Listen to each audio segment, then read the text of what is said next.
Bienvenidos nuevamente a su espacio Neuróticos, donde vamos a hablar sobre salud mental, sobre piedras milagrosas y demás hierbas aromáticas. Junto a mí, Patricia Liranzo, mi compañera y, no sé, secuestradora en serial, en crimen, y una invitada, una amiga y colega en muchos aspectos, Erika Arias. Hola. Hola, Erika. Hoy vamos a continuar con el tema de la ciudad y salud mental, la relación que hay entre ambas esferas. ¿Por qué traer un especialista? En la última discusión lo conversamos únicamente desde el aspecto de lo que sería la salud mental desde el punto de vista de dos personas que trabajan en salud mental. Pero ¿cuál es la perspectiva de un especialista en arquitectura y que además de eso su subespecialización es precisamente esta área? Yo quiero que Erika nos dé una ligera introducción sobre ella y nos hable un poquito sobre el tema. Hola, gracias por la invitación. Yo soy Erika Arias. Soy arquitecta, mi especialidad es en diseño sostenible, en edificaciones sostenibles. Tengo ya 13 años en la Pucamaima que regresé, soy egresada de allá y regresé como profesora en las materias de sostenibilidad, bioclimática, arquitectura y medio ambiente.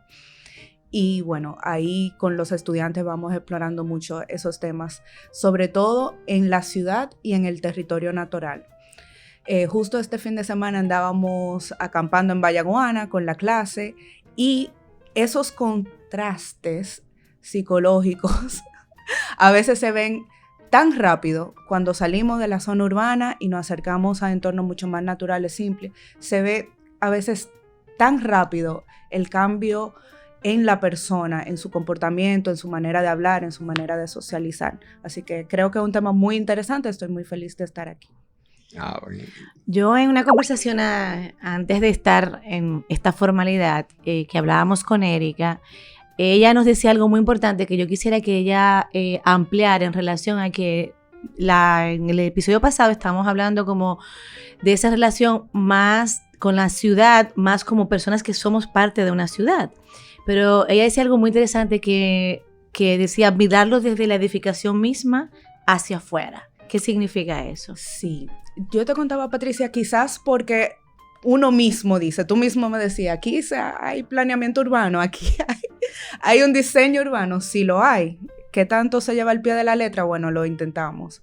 Y obviamente tenemos nuestros retos, como en muchas otras áreas del país. Pero si lo vemos al revés y si partimos de que la ciudad está compuesta por una masa de edificaciones que a su vez albergan personas, entonces tenemos datos muy concretos sobre los cuales hablar. Hay certificaciones, te hablaba de BREEAM, que es del Reino Unido, es la primera en 1990, luego surgió LEED en Estados Unidos, que es 98, y Living Building Challenge en el 2006, que es la que más me gusta porque es súper utópica y súper, no es vamos a hacer menos daño, es vamos a hacer un impacto positivo. Entonces, esas normativas de sostenibilidad en edificaciones te hablan de cosas que siempre son lo mismo: agua, energía, eficiencias, materiales, pero hay ya unos temas que van siendo cada vez más importantes dentro de esas certificaciones que tienen que ver con bienestar, con salud, y no salud como la ausencia de enfermedad, sino salud como un estado óptimo físico, también mental y también social. Entonces, la ciudad, las edificaciones, como ese entorno en el cual nos desenvolvemos, de qué manera nos provee lo que nosotros como animales que nos sacaron de la ciudad y que en menos de una generación hemos perdido 65% del contacto con la naturaleza, de qué manera estamos proveyendo a esos clientes, a esos usuarios, a esas personas, a esos animales, de un entorno realmente que sea óptimo para su desarrollo. Claro, o sea que no solamente es como la calidad de la edificación que yo estoy en términos de la infraestructura, si yo tengo agua, si yo tengo luz, si van y podan el chin de hierba que tenemos, sino que tiene que ver como con que la ciudad tenga un espacio de biofilia, que quizás tú puedas explicar mejor, en relación a lo que se ha perdido con respecto a la naturaleza. La biofilia es un comportamiento, es un componente, perdón. Y como un componente es muy importante, nos trae de vuelta contacto con la naturaleza, pero no solamente eso, la luz. Okay. ¿De qué manera esa luz en la cual estamos 20 horas al día, las 20 horas que pasamos despiertos, es completamente infuncional con el ritmo circadiano, con el ritmo de sueño, con la manera en la cual el cuerpo y las hormonas fluctúan? Entonces hay ya todo un tema en torno a la neuroarquitectura y cómo los colores, la luz, la temperatura de la luz y esa fluctuación a lo largo del día soportan el cuerpo de manera física y directamente mental en cómo, en quitarnos o darnos bienestar, ¿verdad? Dando malestares o no. O sea, que no necesariamente tiene que ser la biofilia como hay la sostenibilidad, una matita verde. No necesariamente. Podemos también, apoyados de la tecnología, bailar al ritmo de las necesidades que tenemos. La temperatura, por ejemplo, pasamos mucho tiempo en zonas climatizadas y cómo esa energía de nuestro cuerpo tiene que constantemente estar regulándose. Y nos genera un estrés innecesario. Cómo tenemos edificios, por ejemplo, que son cada vez más individualistas y eficientes en sus recorridos versus proveer espacio de encuentro, espacio de choque, de socialización, de comunidad. Eso, ¿verdad? Si no, es que quiero hablar como de adelante para atrás, pero nos vamos a lo más básico y volvemos a la ciudad. ¿Cómo yo puedo tener salud mental o cualquier tipo de salud si cuando llueve y en 2 gotas mi casa se inunda?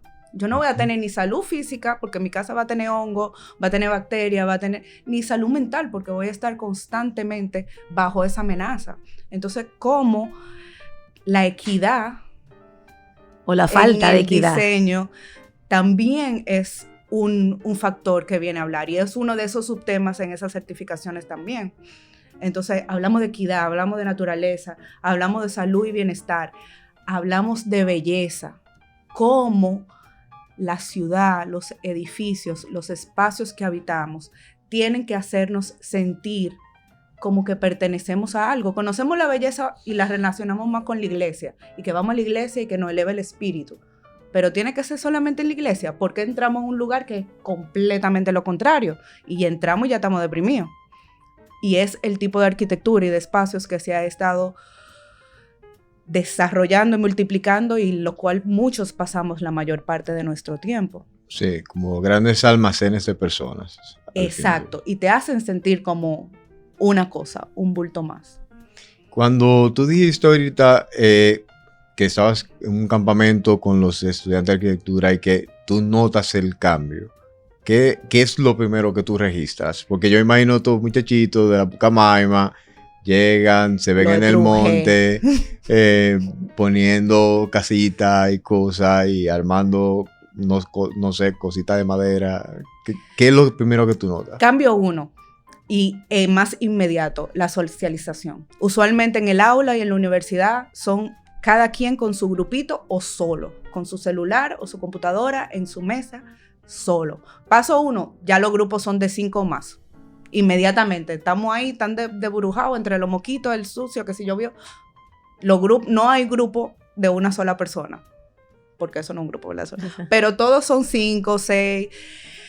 Las conversaciones se extienden. Nosotros nos acostamos a las 12 de la noche, a la medianoche, haciendo cuentos. Y nadie se quería callar. Y esos muchachos yo no lo puedo poner a hablar. No hay manera de que yo, que hablo tanto en el aula, le saque una oración completa. Y estábamos interactuando todos alrededor del fuego de una manera muy natural, muy alegre, muy abierta, muy inmediato ese cambio. Muy orgánico. Muy orgánico, sin forzar. Se abren, se comparten cosas que ni ellos mismos sabían, que tienen ya 3 años estudiando juntos. Y tienen que salir para el monte para verse en esa.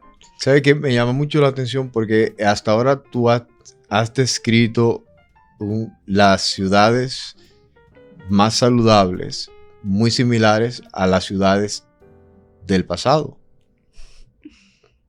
O sea, las ciudades donde las personas tenían que, para hacer su día a día, ir a los lugares de encuentro, a la plaza, al centro de la ciudad, tenían que interactuar unos con los otros, tenían que caminar, tenían que movilizarse, había un intercambio y eso llama mucho la atención. Es como que el crecimiento de las propias ciudades y de cierta forma el desarrollo de una arquitectura que trata de imitar esta arquitectura de mediados del siglo XX, esta arquitectura moderna de mediados del siglo XX, del movimiento moderno. De los cajones, Exacto. de los famosos cajones de metal y cristal, lo que ha hecho es aislar a los individuos y reducir los espacios donde realmente puedan tener contacto entre sí.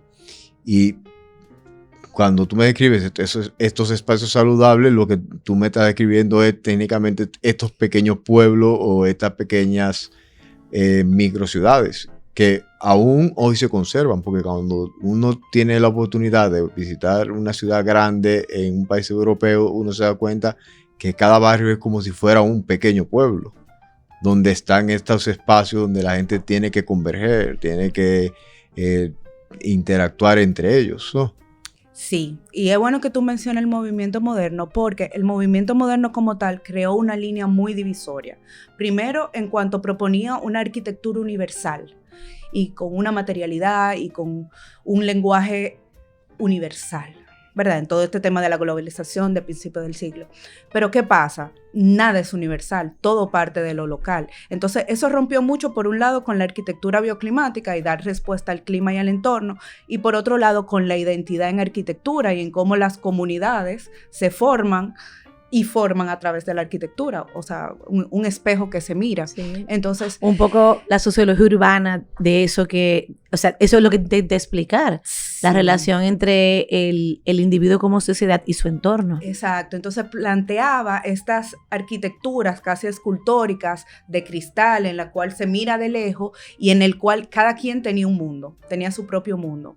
Entonces, ¿cómo volvemos, no necesariamente a la ciudad de antes, pero cómo hacemos nuevas ciudades partiendo de la unión local, partiendo de cómo se hace comunidad en un cierto punto? ¿De qué manera es diferente aquí que en Puerto Plata o que en Higüey? ¿Cómo el clima también afecta? ¿Cómo las plazas, las aceras, los espacios públicos tienen que tener una relación con quiénes somos y dónde estamos? Por ejemplo, Patricia me decía del malecón. Ajá. Y yo le decía, yo creo que yo soy la única santodominguense, ese es el gentilicio de nosotros, que usa el malecón, porque yo uso el malecón todos los días y yo estoy viendo mi mar y estoy ahí y me siento como que estoy en la playa.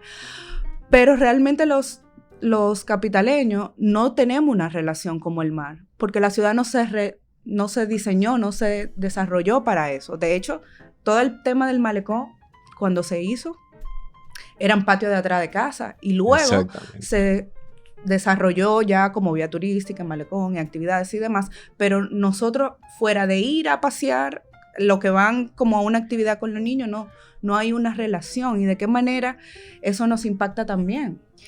Y lo conecto con algo que dijimos de que los pocos espacios que hay socializadores, entonces que son públicos, entonces se cosifican de manera individualizada. Entonces, como no hemos desarrollado esta cultura de conexión con que el espacio es también parte de mi vida, entonces yo voy al espacio socializador, un parque, quizás a ver los árboles que hay, a escuchar los pajaritos, y viene una persona a ponerme un musicón. Sí. En ese espacio socializador donde hay encuentros humanos pero de otra naturaleza, entonces comienza otra dinámica porque entendemos que el espacio público no nos pertenece, y cuando nos pertenece es como tú dices, me pertenece en mi cajón y yo puedo ir al parque a poner una bocina de esta dimensión, a oír la música, la que fuera, en detrimento de todo el que está alrededor disfrutando ese espacio socializador. Mírame, hasta me río, Patricia, porque cuando hablamos del sentido de pertenencia,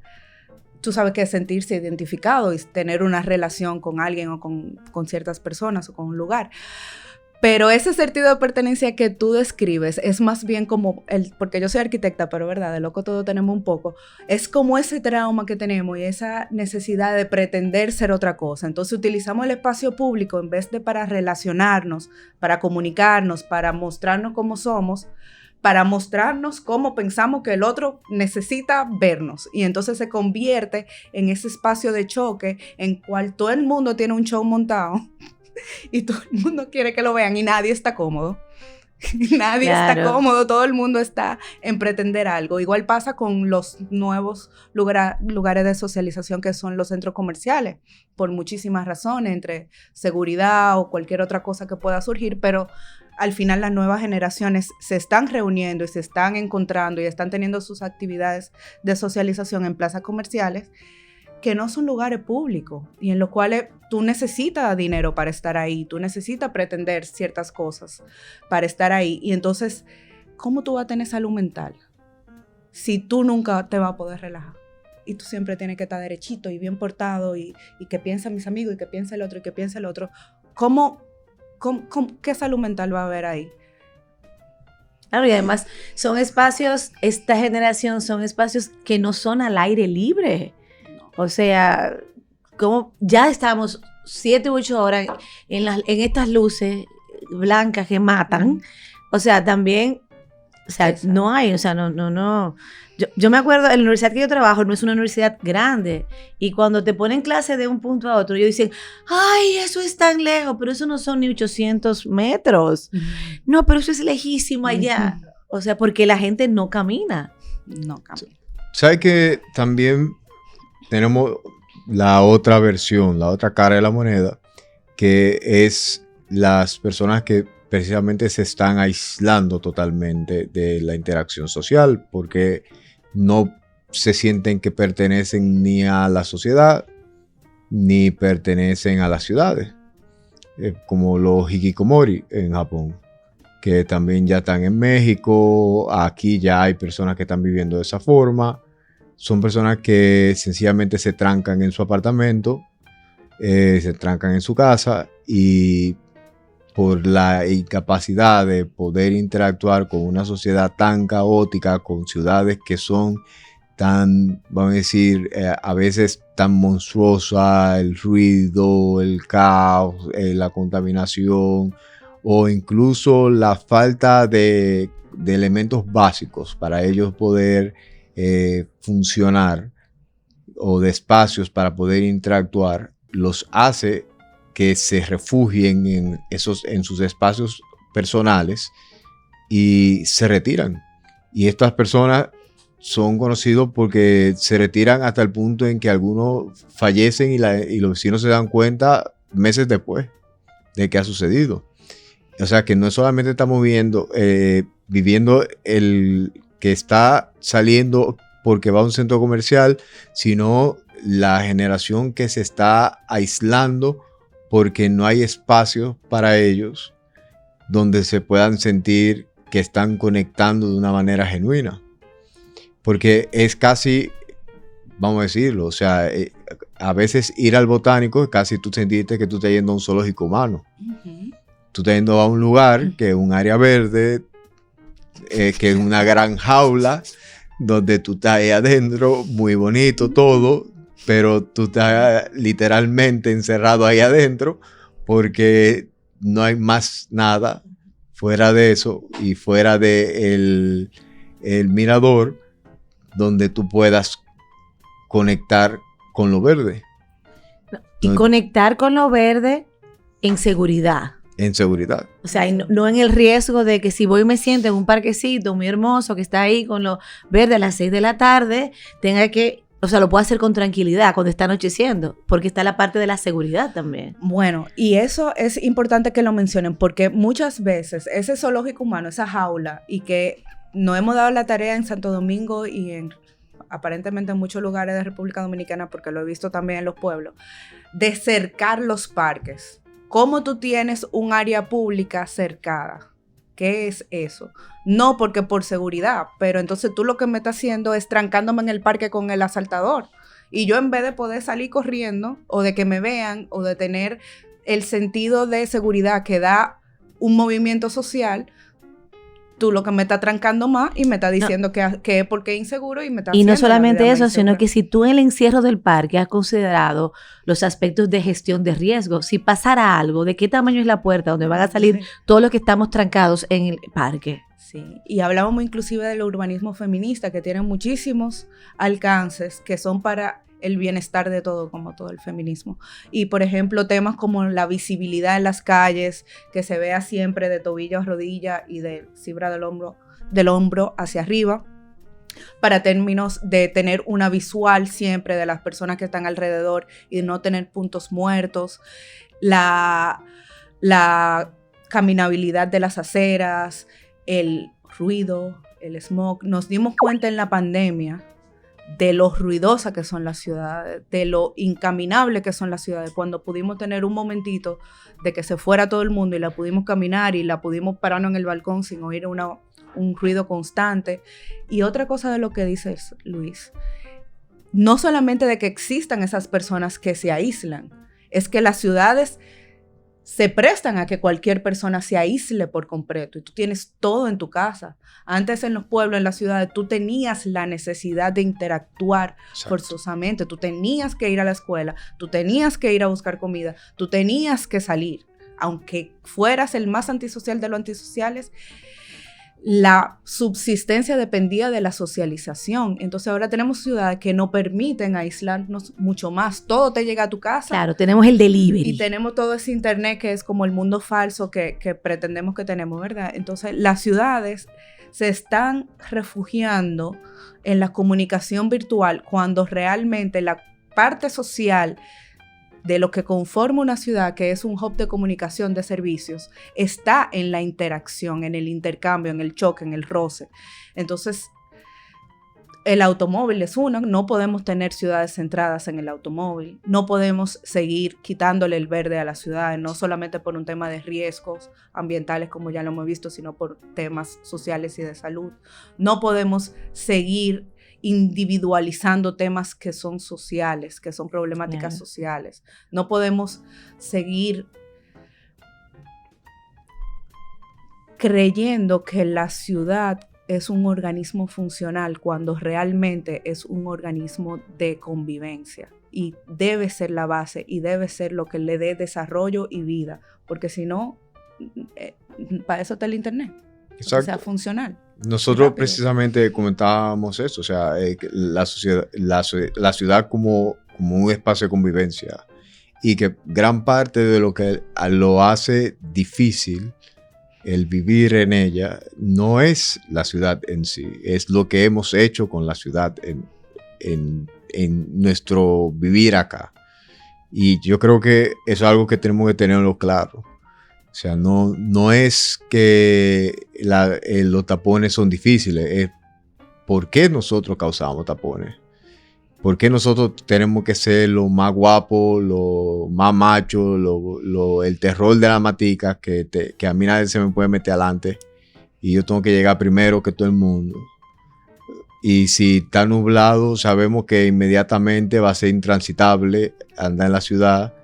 O sea, ya hay una especie de lenguaje que es casi psicológico, que es extremadamente violento y que nos involucra a todos nosotros. Y que habla mucho de la percepción que tenemos de nosotros y sobre nuestra interacción con la ciudad. Porque nosotros interactuamos con la ciudad como si fuera una especie de lugar de batalla, donde no queremos ser los más débiles. Y todos somos todos contra todos. Y en ese ejemplo, ¿qué fue primero, el tapón o la gente bruta? Los conductores brutos. Uno no sabe quién fue primero y quién fue después. Pero tenemos ciudades que están diseñadas para el automóvil. Todo el mundo anda en un automóvil, todo el mundo anda en un tapón, gastando horas de su día, que puede estar con su familia, que puede estar en su casa descansando, y eso va sumando el estrés. Y comienza a generar ese campo de batalla porque nos vemos lo uno contra los otros, el que ve en ese carro contra mí, pero cuando vamos en el transporte público, a mí que me encanta, obviamente no vamos a hablar del carro público porque eso es indigno, pero verdad, transporte, vamos a hablar del metro y nos montamos en el metro, es más difícil en un vagón del metro yo ponerme yo contra Patricia, yo si me pongo come boca y oigo, aunque yo no soy evangélica y sea la matea y sea lo que sea, oigo al que está evangelizando y me pongo a verlo y me doy cuenta que ese que es tan diferente a mí se parece a mí en alguna cosa y que que wow, qué ropa más rara. ¿Y cómo ese tigre se puso esa? Y también es diferente a mí, pero y comenzamos no a vernos los unos contra los otros, sino los unos con los otros. Y eso es solamente en ese ejemplo, en versus ir 10 gente en 10 carros, a ir 10 gente en un mismo vagón del tren. Como la sensación de comunidad que se da, las interacciones que se dan y la manera en la que nos visualizamos los unos contra los otros es diferente. Y si estamos en un lío, si se queda el metro trancado y estamos los 10 trancados en el metro, estamos los 10 juntos. Versus si estamos los 10 en un tapón, los 10 no estamos diciendo cosas. A toditos somos malos. Y entonces, ¿cómo la ciudad nos incita a estar constantemente en una actitud de agresión y en una actitud de ver al otro, de ver a mi vecino como el bien malo? Y yo sí soy bueno y él es bien malo y nos confrontamos. Y no, ¿cómo nos vamos a unir después? ¿Cómo vamos a ir a beber juntos después de ese lío? Porque es como se van disminuyendo este contacto, es verdad, o sea, el contacto con las demás personas, no solamente con las personas que yo frecuento, sino con otras realidades, otras personas de otra parte de mi país, de otro nivel socioeconómico, en lo que uno interactúa de esa manera. Y por eso me parecía tan interesante lo que le pasó a tus estudiantes, porque la conexión o sea, digamos, al tú construir ciudades que han ido desplazando el mundo natural, es afectar como un potencial humano que nos conecta a las otras especies, que es la naturaleza. Y de la naturaleza realmente parte absolutamente todo. Y es como si es como si la ciudad fuera el yo y toda la naturaleza, que es como lo inconsciente colectivo, yo lo estoy podando hasta quedarme sin ellos. Entonces, fíjate el cambio en un viajecito, lo que hace a estos estudiantes individualmente, pero inmediatamente surge la sensación de conexión. Y la persona puede ser quizás que hay gente que le gusta mucho la naturaleza, hay otros que no le gusta tanto, pero hay un valor en lo que eso me da. Pero más que todo es el espacio del encuentro, donde no hay una distracción, porque la naturaleza es un lugar de acompañamiento que no es violento. Nadie se siente violentado con la naturaleza, a menos que tú tengas una inundación de lluvia en una calle. Nos mojamos. Llovió la noche entera, amanecimos todos mojados. Eso fue parte de la experiencia. O te brinca una cacata. Exacto. Exactamente. Ah, sí, le cambiaron el nombre al grupo, y ahora somos Cacata Bioclimática. Todo eso pasó en 48 horas.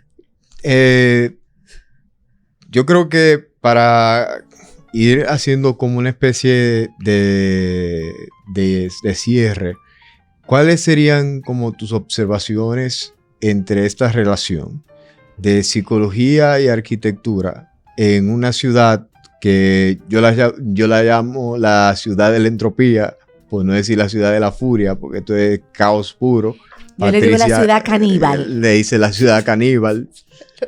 Pero ¿cuál sería como tu observación como arquitecta y una proyección, por lo menos utópica, de lo que podría ser un posible como pulgarcito levantado?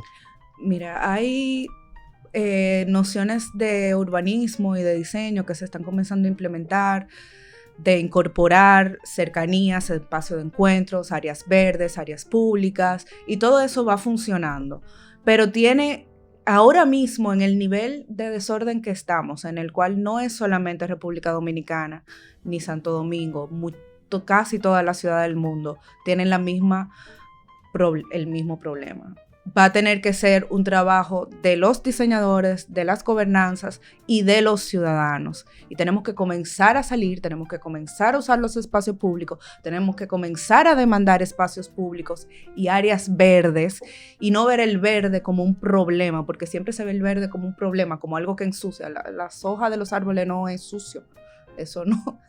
Y comenzar a pesar de la hostilidad, de que los espacios sean bullosos, de que hay basura, de que comenzar a utilizarlo con lo que hay. Porque si nos seguimos aislando, si nos seguimos refugiando, porque las ciudades son un caos y entonces nosotros nos aislamos más, vamos a seguir en el mismo juego. Tenemos como ciudadanos comenzar a apropiarnos de los espacios, a demandarlos, a pedirlos, a diseñar desde nuestras casas. En la pandemia nos dimos cuenta del terrible tema que tenemos en las casas, que no tenemos sol que nos entra a la casa, que no tenemos plantas en la casa, que no tenemos lugares diferenciado en la casa para comer, para estar, para bañarnos, para trabajar. Entonces, en mi casa lo que no hay es casa para las plantas ya. En la mía sobreviven apenas, pero están, sobreviven. Pero comenzar me imagino que ustedes, doctores, recomiendan muchísimo tomar el sol, abrir la ventana, dejar que entre el aire, apagar el aire acondicionado, ese tipo de cosas de un lado y del otro. Como ciudadanos comenzar a usarlo, comenzar a demandarlo y la gobernanza, bueno, comenzar a gobernar. Recordarnos que las comunidades tienen saberes locales. Yo creo que habría que recuperar los saberes locales de las diferentes comunidades para poder hacer una ciudad realmente que nos invite a volver a salir de nuestras cajitas. Me gusta esa imagen que tú decías del moderno, las cajas con cristales, porque refleja muy bien cómo nos desenvolvemos en nuestra vida y en relación al contexto, sobre todo a la ciudad. Entonces, hay saberes locales que creo que deberían recuperarse para uno hacer la ciudad, tratar de volver a incluir la ciudad como una experiencia estética también. Y la ciudad para todos. Exacto. Para todos, para las personas mayores, para los niños, para los jóvenes. No vemos como cada vez la ciudad es como solo para los valientes y nada más los adultos pueden estar en la ciudad. Y un niño no puede estar en la ciudad, una persona mayor no puede estar en la ciudad solo. Que la ciudad sea... Una persona sin recursos no puede estar en la ciudad. No, menos. No, jamás. Sí, esos serían como 10 episodios para hablar de la salud y los contextos de marginalidad. O sea, ahí tendríamos como para 20 podcasts. Pero ya cada vez más todas las certificaciones que tienen que ver con sostenibilidad hablan de la equidad. Y cuando hablamos de equidad, hablamos de todas las equidades, ¿verdad? Bueno, gracias, Erika, por venir a visitarnos y principalmente por esa parte de convocarnos a mí, a Patricia, a irnos en el metro contigo para que se arme algún tipo de revolú y terminar en un colmadón. En las noticias. Sobre todo que si nos toca el vagón donde va el predicador con Luis, sería excelente experiencia. Ahí salimos en las noticias rápido. Bueno, señores, hasta la próxima. Y nada, ya ustedes saben que Patricia me está metiendo al medio con la gente que anda predicando. No le hagan mucho caso, por favor. Se les quiere mucho. Chao. Bye bye.